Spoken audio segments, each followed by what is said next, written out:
Hi friends, কেমন আছেন? আশা করি ভালো আছেন। একটু লেট আপডেট, মন মেজাজ ভালো না। এটা অনেক দিন আগেই কেনা হয়েছে আমার বাড়িতে ফার্নিচার এসছে। এটা আপনারা সকলেই জানেন যে এখানে আমি নতুন এসেছি। এটা আমার ফ্ল্যাট।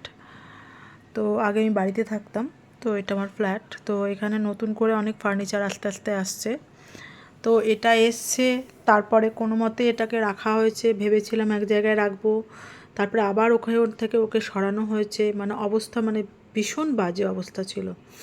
তারপরে এটাকে আস্তে আস্তে গোছানো হয়েছে।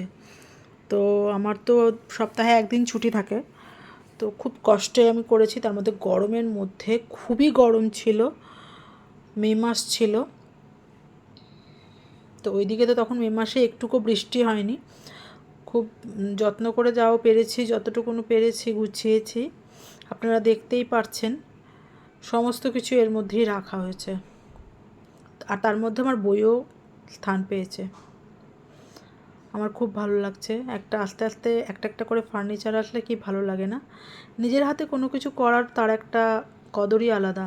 যাই হোক, ভগবান করুন এবং আপনাদের আশীর্বাদে, আপনাদের ভালোবাসায় আরও সুন্দর করে গোছাতে পারলে ফ্ল্যাটটা, তবে আমার শান্তি।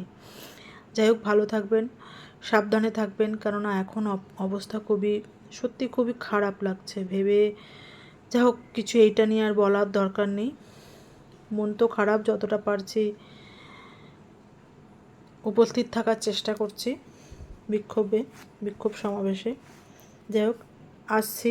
ভালো থাকবেন, সাবধানে থাকবেন, আর কিছু না।